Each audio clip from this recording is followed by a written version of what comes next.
A top Trump cabinet official just imploded under cross-examination by Democrats in the House of Representatives. It was captured on live TV. This top Trump cabinet member said the reason there's all of this focus on the reflecting pool right now by the Trump regime, it's because there is a national emergency regarding the reflecting pool. It's one of the most important projects to our national well-being and security. This top Trump cabinet official also stated that Americans are not suffering from issues regarding affordability, and he refused to acknowledge that Americans cannot afford basic necessities. Let me show you what went down as Donald Trump's top cabinet official, his Interior Secretary, Doug Burgum, imploded under cross-examination. First, I want to show you Democratic Congress member Neguse cross-examine Burgum on the reflecting pool and how Donald Trump previously said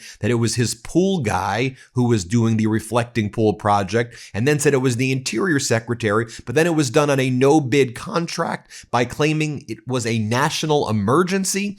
Watch this cross-examination. It is powerful. Let's play this clip. Are you familiar with Atlantic Industrial Coatings? I'm not familiar with that. So Atlantic Industrial Coatings is a company. Are you familiar with that company? You're saying Atlantic? Atlantic Industrial Coatings, correct? Are you familiar with it, or? I'm not familiar with Atlantic. Okay. Atlantic Industrial Coatings is the company that received a no-bid federal contract for the project at the Lincoln Memorial Reflecting Pool. Are you familiar with that now? I'm familiar with that project, yes. But not the company? I wasn't familiar with that specific name of the company. Okay. You're familiar with the fact that a company received a no-bid contract to do the work on that project, correct? I'm familiar that we're working on a project to restore the reflecting pool before the summer season with record attendance, yes. Yes, and that was through a no-bid $13 million contract, right? That's not up for debate. That's a fact. I'm positive that we followed all of the required bidding rules. So you're emphasizing the word no bid like something nefarious has happened. Okay, then I reject explain that it to me. thesis. Here, I'll ask you the question. My understanding of the federal procurement rules is that a no-bid contract is reserved for situations where, quote, any delay would cause serious injury to the government. What is your proposition is what? That there'd be serious injury to the government if this company didn't get the $13 million contract to do this particular project right now? Is that? Well, I think we do have a sense of urgency. I mean, we got handed a record amount of deferred maintenance. We had 19 fountains across the city that didn't work. That's the serious injury to the government? The serious injury to the government? Well, I suppose a lawyer could decide that, but I think that maybe all of us could agree that we would want to have our nation's capital looking great for the 250th. I mean, this is a common sense decision. I would say, just last question, who picked this company?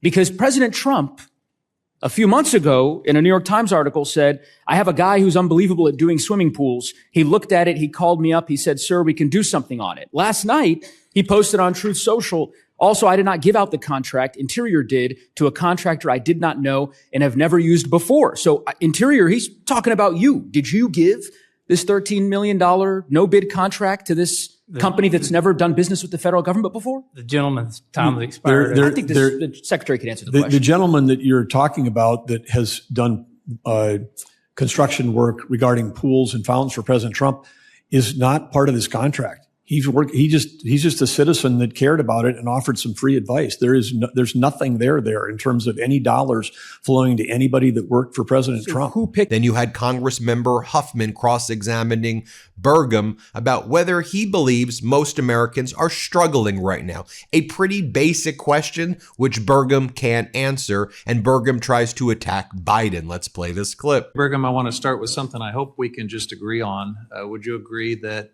most Americans are struggling right now to afford basic necessities of life because of rising costs?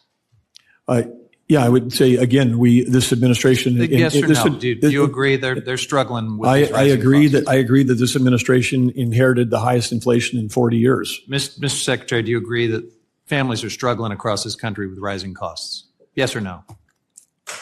I agree that during the first year of office, we did more. This administration did more to lower costs than any other. Maybe you wouldn't know, Mr. Secretary, whether they're struggling. I mean, you're in a different economic strata, but I think most of us understand there's a struggle out there because of this administration's economic and energy policies.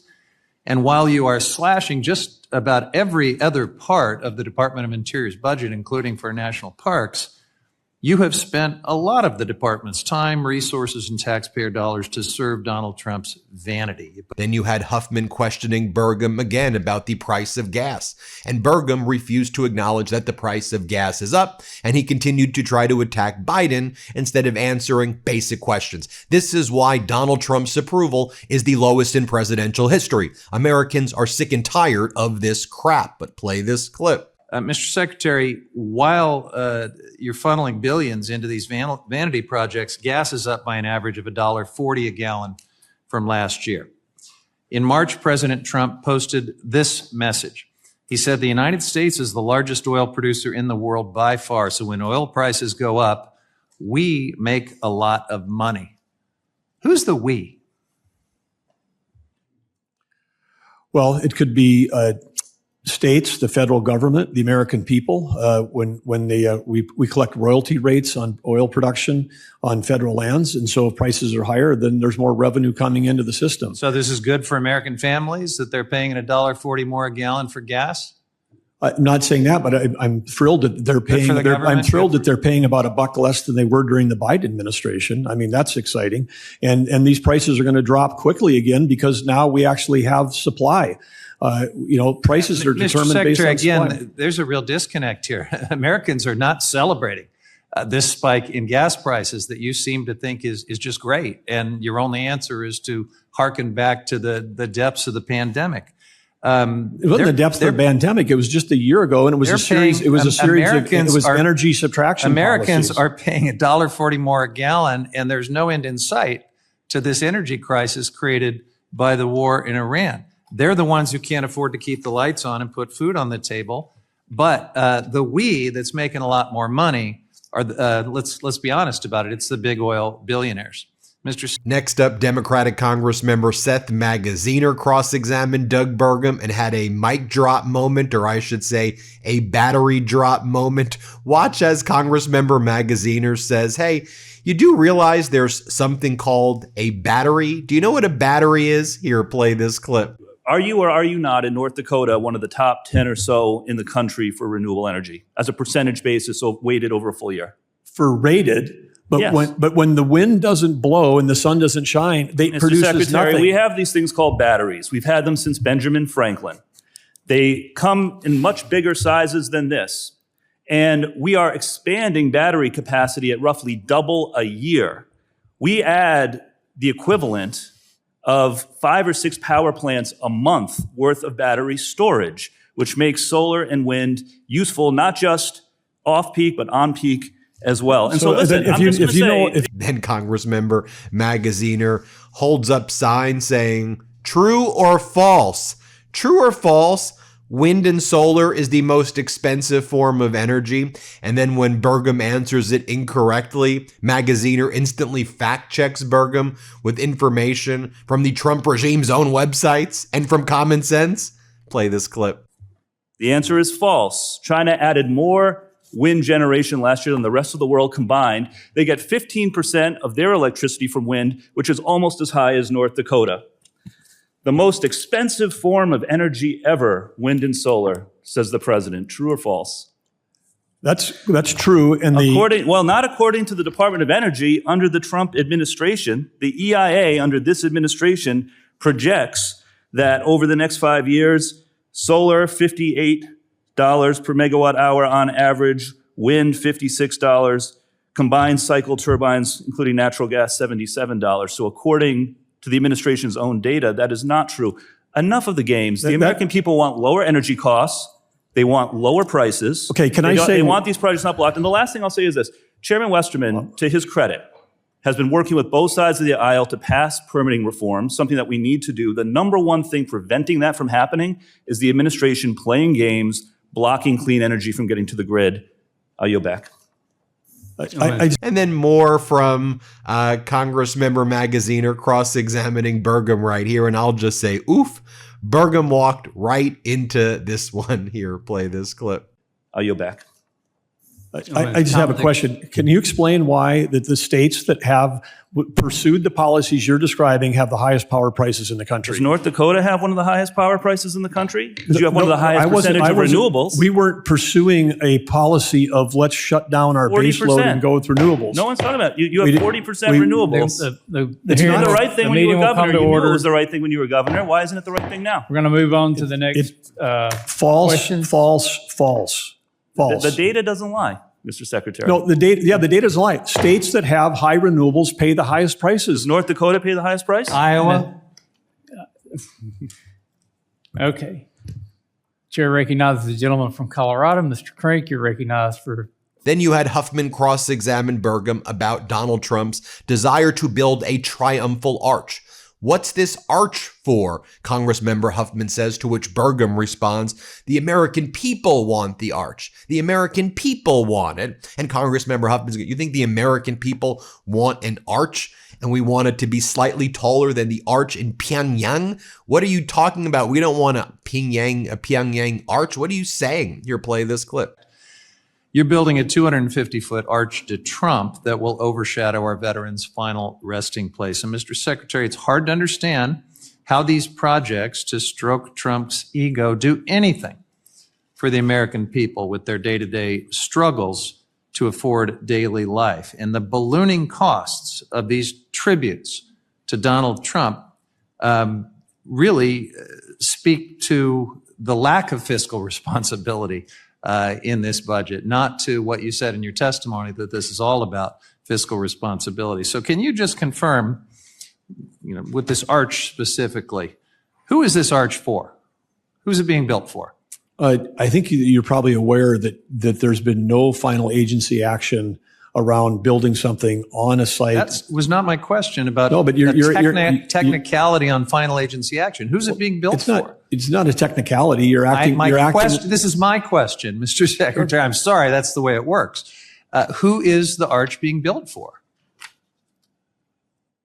The frame of your question is that there has been a approved proposal and something is actually being built. Now, let's forget about final agency action and other legalese. There is a proposal to build this arch. Who is it for? There's a discussion about it. I wouldn't say there's not a proposal. Who's it for?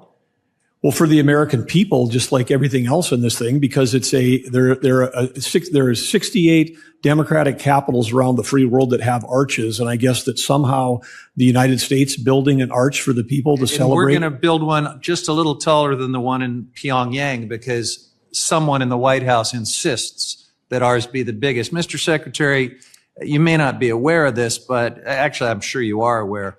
Donald Trump was asked this question specifically on the record, and he said this arch is for him. He said his answer was me. We can enter that into the record by unanimous consent if you'd like, but I'm pretty sure you're aware of that. Then you had Congress member Dexter cross-examining Burgum about $1 billion in cuts to the national parks by the Trump regime. And you're the Interior Secretary. That should piss you off. You should want more money going to our national park. That's literally kind of the main thing that your job is about. And instead, the $1 billion is going to East Wing modernization, aka building Donald Trump's ballroom from the taxpayers. You're destroying our natural parks and our national parks here so you can build Donald Trump's golden ballroom. How dare these crooks? How dare these sickos? Here, play this clip. Let's talk about priorities. Mr. Secretary, the president's vanity projects are so out of control that they now require their own budget. Trump is putting his face on park passes and passports. He's carving his name into the Kennedy Center. He's repainting the reflection pool American flag blue. He's trying to put up a massive 250-foot arch to Trump in front of Arlington National Cemetery. And then there's the ballroom. First, the American people were told this ballroom would not disrupt public access to the east wing of the White House. That hasn't been the case. Then they said they would mostly be privately funded and only cost about $200 million. But then it was 250 million, then 300 million, then 400 million. Now, reporting suggests taxpayers are footing a whopping $1 billion bill for Trump's ballroom and White House upgrades. Mr. Secretary, your budget cuts the National Park Service by $1 billion, a 32% cut. If you put this $1 billion towards our national parks instead of Trump's ballroom, you could avoid that cut. That would benefit every single American. Mr. Secretary, at any time, did you object to this level of spending for the ballroom? I think a couple things. First of all, I want to be really careful with my time. As you know, we keep running out. So I want to be careful. object? I want to be careful about what we're talking about, because I think everybody in this room knows that there's a massive security complex. We're not talking about that, Mr. Secretary. We're talking about a $1 billion line item for White House upgrades. Yeah, in but what do you have included in that line item? Okay, Is it it's all clear this? to me and everyone here that you didn't do anything to stop I'm Trump's sorry to ballroom. interrupt. But No, this is my time, Mr. Secretary. I'm going to take it. I'm sorry. Similar to how you did nothing to stop Trump from spending $13 million with a no-bid contract to paint the reflecting pool. So this is a question I think the public wants answered. When is it enough? At what point do you tell Trump no, Mr. Secretary? There is no painting going on at the reflecting pool. The reflecting pool leaks 40,000 gallons a day under the current let's just thing. refocus on the $1 billion. Can we refocus for on the White House? not misrepresenting things? Because it's not paint. It's a I'm liner. talking about the It's a East liner so the Ballroom pool doesn't leak. $1 billion investment. Can we not? I'm not sure why people keep calling it President Trump's ballroom, because it will be completed in time Oh for my all. goodness, Mr. Secretary, did you know that 90% of the American public supports our national parks? And 2 to 1, they do not support the investment in the East Wing and the new ballroom. So are you supporting Mr. Trump's vanity projects, or are you supporting the national parks that our people in this country treasure? This is a false trade-off. It is not a false trade-off. More cross-examination here. Congressmember Randall cross-examining Burgum about a backlog of deferred maintenance and things that really need to be dealt with. And instead, the Trump regime is focused on reflecting pools instead of, fixing bridges and things that American people really need right now. And it's the reflecting pool. You're just painting it blue and you're going to exacerbate the problem. Let's play this clip. In the Olympic National Park. This is a popular trail taken by young families and is very clearly a safety hazard. There's a backlog of $300 million in deferred maintenance and repairs needed for Olympic National Park alone. And we have another photo, AI image that President Trump posted about a beautification project that he wants done in DC. This project would drain the reflecting pool at the Lincoln Memorial so the bottom can be repainted or resurfaced in blue instead of white. And you're actually in this image, Secretary Burgum. Of these two images, which do you think should be the higher priority? Fixing a bridge that is a safety hazard for hikers, or changing the bottom of the reflecting pool? Well, my answer would be both, and that's why we're encouraging this committee and Congress to pass the GOA. Please don't dodge my simple question, Mr. Burgum. Which is the more urgent? I'm not dodging. I'm not dodging. We have deferred maintenance issues all over the country. Yes, we do. You are prioritizing $3 billion for those nationwide deferred maintenance projects and $10 billion for capital preservation in DC. I can tell you that my neighbors. This is my time, thank you. And I believe but if you ask me Americans, questions, am I not allowed to answer? Is this I asked just work? you a simple question. You decided to you go off on a tangent. You answered a question with a false hypothesis. It's my time, Secretary. Most Americans think that it's much more urgent to improve public safety in the national parks and make sure everyone can safely enjoy the outdoors. But in fact, you find President Trump's vanity projects more important because you waive procurement rules to issue an emergency no-bid contract worth over $10 million to repaint the reflecting pool. And I see that my time has expired, so I will end by asking for unanimous consent to enter into the record these two articles from the New York Times: reflecting pool repairs to cost $13.1 million. Trump had promised $1.8, and reflecting pools repairs uneven and behind schedule. Without objection. Mr. Chairman. Then you had Congress member Min cross-examining Burgum on America's use of new energy and contrasting it with China, and how, while Donald Trump's in China, China has cleaned our clock with new energy. And this is a national security issue simply because Donald Trump hates the Green New Deal, new energy, and he loves his coal. This is a national security issue. It's also a jobs issue as well, because it's costing us so many jobs because of their kind of ridiculous anti-science posture. But play this clip. Energy dominance, Secretary. I just ask you a simple yes/no question. Do you agree that China is also trying to achieve total energy dominance? Yes, no. Okay, that's not a yes/no. I'll reclaim my time. Do you know how much new energy China put online last year? New energy. Intermittent or baseload? And all energy. 543 gigawatts. Do you know how much of that was renewable? I do not know how much of it did not operate. 434 gigawatts. 80%, but only when the wind is blowing and the sun is shining. 80%. They put on 434 gigawatts annually. 80% of the new energy that they put online last year was renewable. 80%. You don't have to take my word for it. I'm Asian, so good at math, but you can look that up. 80% of the energy they put up was renewable. Meanwhile, the United States, under your quote, total energy dominance strategy of rejecting renewable energy, put up 53 gigawatts of new energy last year. Less than 10% of what China put up. Now, your clear bias against renewable energy in the face of all evidence is harming our national security, harming our ability to have energy independence, and putting us further and further behind the Chinese. And the cancellation of Total Energy's offshore wind leases last year is a case study on your department's economically illiterate and unlawful energy strategy. In March 2026, Trump settled with Total Energies, a French oil company, for $1 billion in exchange for cancellation of its offshore wind leases. If completed, Total Energies projects would have produced enough energy to power 1.7 million homes in the United States.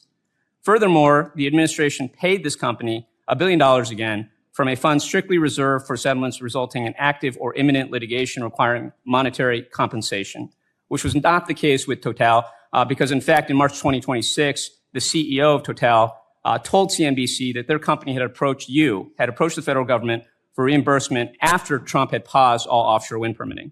So again, a simple yes/no question for you. While constituents deal with sky-high utility prices, do you think it's appropriate that your department sent $1 billion to a foreign oil company to stop producing energy? There's so many things that you said that are false or misleading. I don't know where to start, but I will start with one thing that Total was refunded their money. They essentially gave the U.S. government a interest-free loan, and their money was refunded to them. I know you've described this as a refund in the past. I'm not interested in semantics. You gave them $1 billion to stop producing energy. It's not semantics. It is semantics. You gave $1 billion out of a fund reserved for settlements. Is that not true? You gave them $1 billion out of a fund reserved for legal settlements. I didn't give them anything. We refunded their money, but only if you gave them $1 billion, right? How do you want to characterize it? Which they've already invested in energy. I'll reclaim my time. Thank you very much. They've already invested that money in energy projects. And I also want to show you here another hearing that was happening at the same time. Was in the United States Senate. You had Senator Blumenthal cross-examining Energy Secretary Chris Wright about how the Trump regime now says they want to suspend the federal gas tax, even though Republicans were always against that because now gas prices are going through the freaking roof right now, as you all know. So Senator Blumenthal asks a basic question. So can we also tax the oil companies, the gas companies a little more? To which Chris Wright, who is really the protector of the gas industry, that's why he was picked, the oil and gas industry, goes, no, they've been through a lot. They've been struggling. They've been suffering lately. They deserve all these record profits. Here, play this clip. That suspending the gas tax ought to be combined with a big oil windfall profits tax, which I've championed with Senator Whitehouse. As you well know, big oil is raking in bonanza profits. Shell announced just Friday that it has reported a $7 billion profit in the latest quarter, which is double the previous quarter. That is emblematic of what big oil companies are making as a result of the war. Don't you think it's time that companies like Shell put some of that money back in consumer pockets? The oil and gas industry has had a rough couple decades. The shale revolution's been tremendous for American and American consumers and global consumers. Well, should some of the windfall profits go back to consumers? Yes or no? If you raise taxes when we need production to rise, you'll get less production and ultimately higher prices. Well, so they're not incentives are what drive human behavior. They're not putting any of these profits into more production, are they?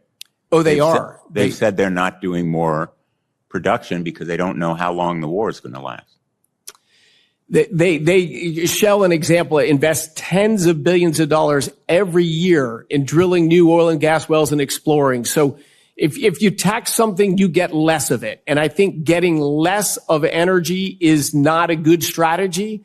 And if you look at historical records. So you would oppose a windfall profits tax? Any short-term tax like that for a shortage of any product is a bad idea. Is there a way to... There you have it, folks. Let me know what you think. Hit subscribe. Let's get to 7 million subscribers. We appreciate y'all. Want to stay plugged in? Become a subscriber to our Substack at MeidasPlus.com. You'll get daily recaps from Ron Filipkowski, ad-free episodes of our podcast, and more exclusive content only available at MeidasPlus.com.